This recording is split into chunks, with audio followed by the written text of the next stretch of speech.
కలవకుర్తి కిందకి వస్తుంది. ఎవరు గెలుస్తారు మరి ఇక్కడ ఎంపీ? మల్లురావుకి ఎక్కువ ఉందా? మన ఇంకొక ఆయన ఎవరు, ప్రవీణ్ కుమారా? ఇంకో ఆర్ఎస్ ప్రవీణ్ కుమార్.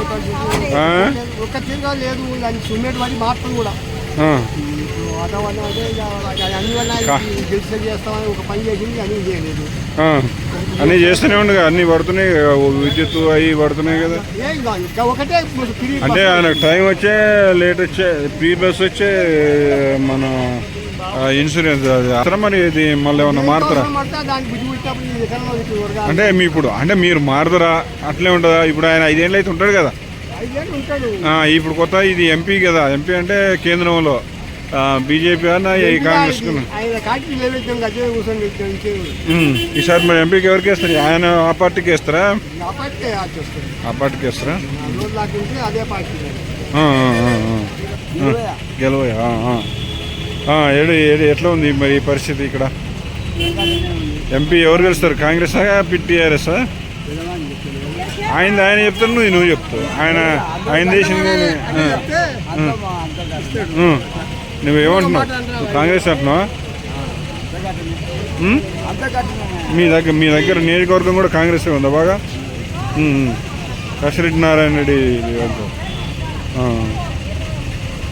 ఆయన మంచిగా చేస్తున్నా. మంచి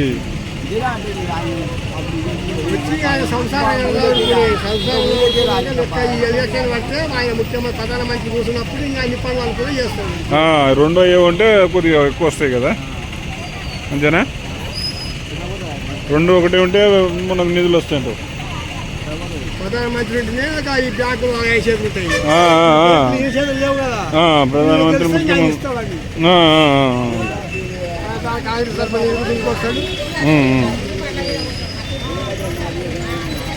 ఎలక్షన్ కూడా చేస్తా ఉన్నాడుగా ఆగస్టు వరకు.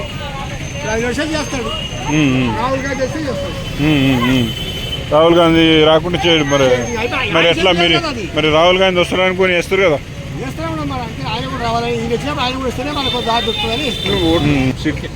ఓట్లు అంటే పొద్దుగంట రాములకి ఆయన బీఆర్ఎస్ నుంచి వచ్చింది కదా. మరి ఇప్పుడు ఈయన జెడ్పీటీసీ క్యాండిడేట్ అంటే కదా, పర్లేదా? బాగానే ఉందా జెడ్పీటీసీనా ఆయన?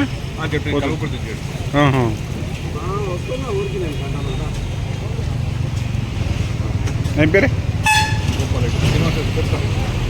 ఇప్పుడు ఎట్లా ఉంది పరిస్థితి? బీజేపీ ఎలా ఉంది ఇక్కడ? నమ్మకం ఉంది. వాళ్ళిద్దరికన్నా ఎడ్యుకేషన్ క్యాండిడేట్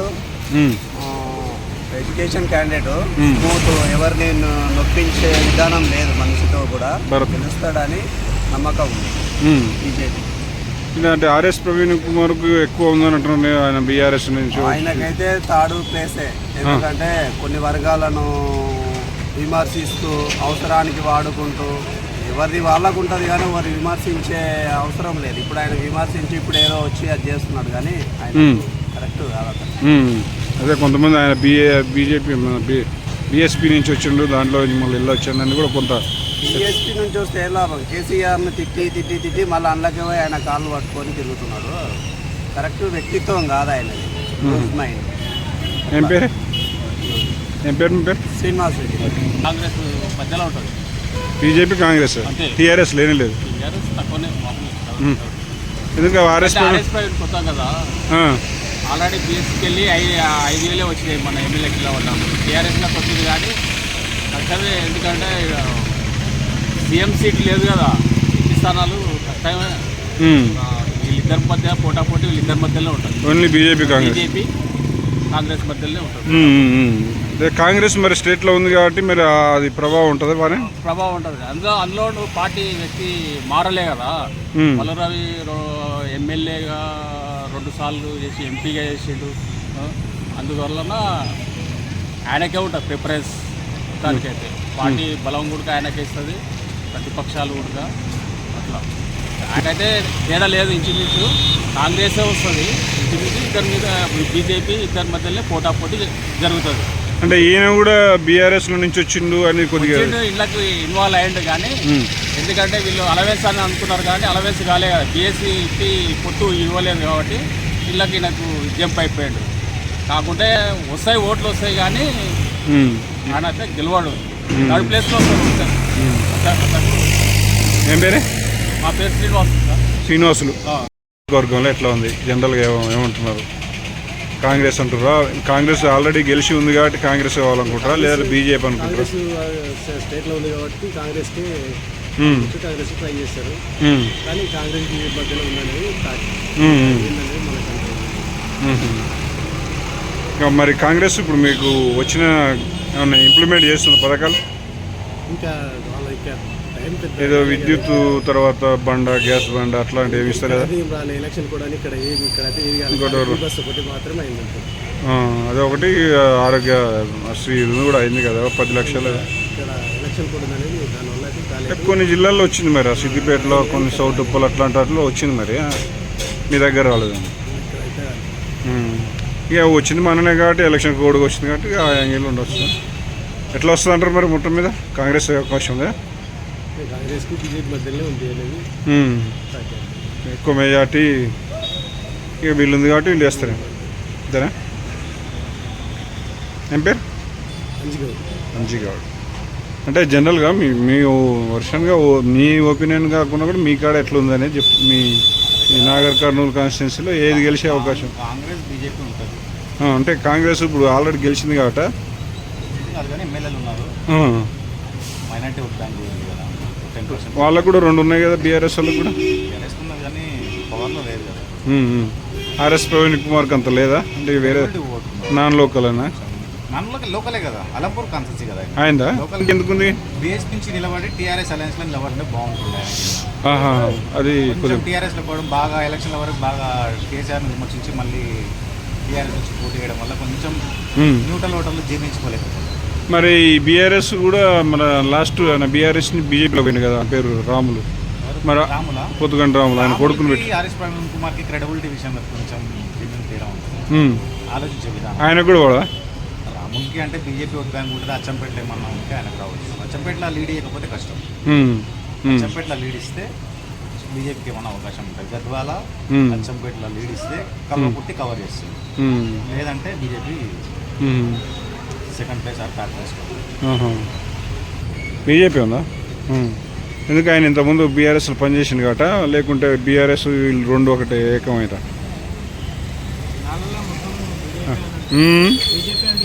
ఎక్కువ బీజేపీ అంటారా?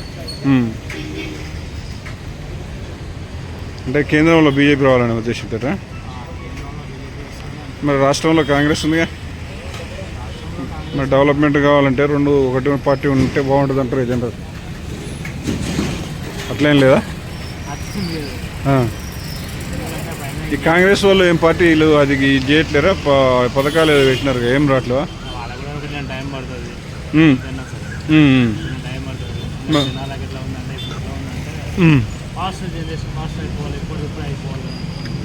అంటే ఎమ్మటే ఎలక్షన్ కూడా అదే ఇదే.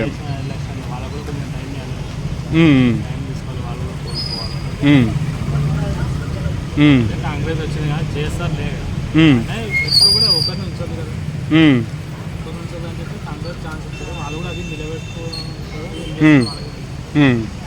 చెప్పడానికి రైతు అయితే బీజేపీ అయితే వస్తుంది.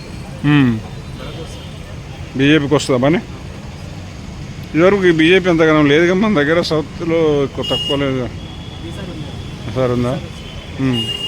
ఎందుకంటే కాంగ్రెస్ పట్టు ఎక్కువ లేదు కదా, కేసీఆర్ మీద వ్యతిరేకంతో కాంగ్రెస్ వచ్చింది, కాంగ్రెస్ వాళ్ళు కూడా చేస్తారు.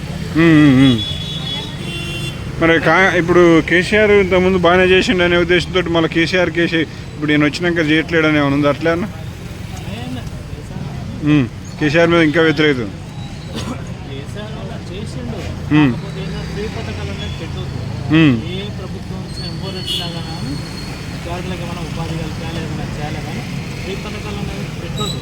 పథకాలు పెట్టడం వల్ల పని చేసేవాడు కూడా చేయలేకపోతాడు, సోమరిపోతనం అయిపోతుంది, చేయలేకపోతుంది. అంతే, అంతకు మించి వేరే ఏం లేదు. ఫ్రీ పథకాలు అనేది పెట్టొద్దు. ఏదైనా ఉపాధి కల్పిస్తుందంటే మనకి సబ్సిడీ కింద ఎంత మనం వేయాలి, అంతేగాని ఫ్రీ పథకాలు అనేది ప్రతి ఒక్కరు ఏ ప్రభుత్వం కూడా పెట్టొద్దు సార్. మెయిన్ ఇప్పుడు ప్రభుత్వాలు ఎట్లా ఉందంటే ఆయన పెట్టిన నేను పెట్టలేదు, నేను గెలవ ఆయన 10 రూపాయలు ఇచ్చిన నేను 20 రూపాయలు ఇస్తే గెలుస్తానే స్వభావం మీద పోతుంది ఇప్పుడు అంటారని. కాకపోతే నిజానికి చెప్పాలంటే ఫ్రీ పథకాలు అనేది పెట్టదు. ఫ్రీ పథకాలు పెట్టకపోతేనే బాగుంటుంది. ఎవరికి ఏదైనా ఉపాధి కల్పించాలి అంతే. ఉపాధి కల్పిస్తే బాగుంటుంది. దానివల్ల డెవలప్మెంట్ ఏదైనా ఫ్రీ పథకాల్లో పెడితే వేస్ట్ అది. ఏ ప్రభుత్వం అంటే పెట్టదు. కాకపోతే మన కానీ ఎట్లా ఉందంటే వాళ్ళు ఇచ్చేది మనం ఇవ్వాలి, గెలుస్తాం లేకపోతే గెలవకపోతే వాళ్ళ ఉద్దేశంతో మనం పోతున్నాం కరెక్ట్ కాదు. కానీ జనాలు పైసలు ఎప్పుడు కూడా వేస్తలేరు కదా చాలా మంది. అది ఓటు కూడా వీళ్ళే అలవాటు చేసింది కదా. అది ఇవ్వకపోను డబ్బులు ఇవ్వకపోతే పోనీ నెక్స్ట్ ఓట్లు వేసినప్పుడు ఎట్లా కలెక్షన్ ఉంటుంది కదా. నెక్స్ట్ ఓటు అయినప్పుడు వాడు చనిపోయిన కిందకే వస్తుంది ఓటు. నువ్వు దేశంలో నువ్వు ఏం లేదు, లాభం ఏం లేదు. పైసలు తీసుకునే అంటే నువ్వు అమ్ముకుంటున్నావు. అవునప్పుడు ఎలా 10,000 రూపాయలు ఇస్తాను నీకు, 10,000 రూపాయలు ఏం చూపిస్తాడు. వెయిట్ నుంచి వాడు తెచ్చాడు మళ్ళీ 1000 రూపాయలు సంపాదించుకొని వెయిట్ ఉండాలి. వాడు అలానే ఎక్కడి నుంచి చూపిస్తాడు. మనం అలవాటు మనం తీసుకుంటామని మనం తీసుకోకుండా వేస్తే వాడు కూడా డెవలప్మెంట్ చేస్తాడు. వాడు ఎలా 1,00,000 రూపాయలు పెట్టి ఎలక్షన్ ఖర్చు పెట్టినాక 2 కోట్లు సంపాదించుకోవాలి. సంపాదించాలంటే ఎక్కడి నుంచి చేయాలి, మనతో నుంచి చేయాలి. మరి వాడైనా ఎక్కడి నుంచి చేస్తాడు. అది కూడా ఏం తప్పులేదు కదా. జనాల తప్పు ఉంది అందరూ. వెంకటేష్ ఎట్లా నడుస్తుంది బిజినెస్? స్టేట్లో కాంగ్రెస్ వచ్చింది కాబట్టి మరి కాంగ్రెస్ని గెలిపిస్తావా, లేకుంటే నీకు సెంటర్లో బీజేపీ కావాలంటావా? ఏది కావాలి? బీజేపీ కావాలనా కాంగ్రెసేనా? బీజేపీ ఏమొద్దు. ఎందుకంటే ఈ స్టేట్లో కాంగ్రెస్ ఉంది కాబట్టి కాంగ్రెస్ రావాలి అంతేనా? ఈ మల్లురావు మంచిగా చేస్తారా? ఇంతకుముందు ఇదివరకు వేయలేనా రాములు? ఆయన ఐపీఎస్ డిఐజీ అడిషనల్ డిఐజీ హోదాను వదులుకొని ప్రజాసేవకు వచ్చిండు. మరి ఆయన ఆదరించాలి కదా. ఇలా ఆయన కూడా ఇలా 26 దేశాలు తిరిగిండు. ఐపీఎస్ నౌకరు 26 ఏళ్ళు చేసిన, ఇంకా 6 ఏళ్ళ సర్వీస్ ఇలా ఆయన ఏదో పైసలు ఆయన 4 లక్షల జీతం వదులుకొని వచ్చిండంటే మరి ఆయనకు అవసరమా? ఆయన భార్య ప్రజల కోసం. అంటే కొంతమంది ఆ పార్టీ మారిండు, బీఎస్పీ బీఎస్పీ అంటే దాన్ని కొంత ఇంప్రూవ్మెంట్ చేయాలని వచ్చిండు. బీజేపీ ఆమె బీఎస్పీ అధినేత ముఖ్యమంత్రి మాజీ ముఖ్యమంత్రి ఆమె మాయావతి గారు ఆమె బీజేపీ సపోర్ట్ చేస్తుంది కాబట్టి ఈయన బీజేపీ సిద్ధాంతాలు నాకు నచ్చవు.